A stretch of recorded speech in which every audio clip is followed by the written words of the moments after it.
मंशात तबाही की निशानी बनजी चुकी है। असा खामोश आहियूं। ऐं उहा मंशात आऊं चवां थो त उहा मंशात हिते जा MP MNA हलाइनि था। SHO हिकिड़ो SHO नौकर, हिकिड़ो SSP नौकर, उनखे कहिड़ी ताक़त है जो ईअं मंशात ईअं विकामे जीअं मिठाई पई विकामे।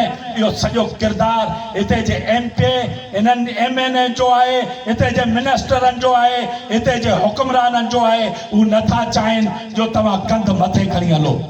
तव्हां जे कंध मथे खणी हलणु चाहियो था त तव्हांखे क़ौमी अवामी तहरीक जे सरबराह अयाज़ लतीफ़ अली जे पोयां हलणो पवंदो। तव्हांखे ज़ैन शाह जे पोयां हलणो पवंदो। तव्हांखे कादर बख्शी जे पोयां हलणो पवंदो।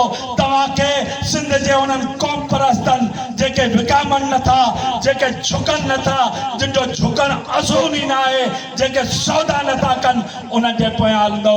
जे पर अञा बि रुगो जलसा जलूस कंदा रहिया, अञा बि रुगो ॻाल्हियूं ॿुधंदा रहिया, अञा बि रुगो तीर पिचा कंदा नचंदा रहिया, पोइ ही प्रोग्राम अजाया।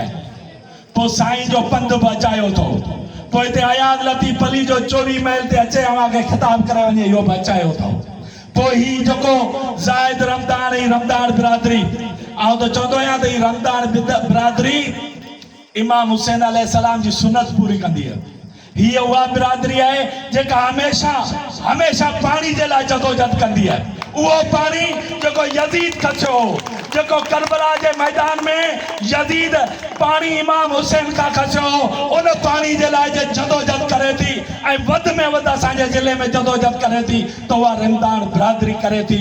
ऐं उन्हनि खे सलाम पेश कयां थो त तव्हां जुरियत सां, हिम्मत सां उहा जदोजहद जारी रखो था। उनजे करे इहे समूरियूं जदोजहदूं, ये समूरा पंध, ये समूरियूं तकरीरूं, ये समूरियूं तहरीरूं, ये समूरियूं ॻाल्हियूं तॾहिं बि कामयाब थींदियूं।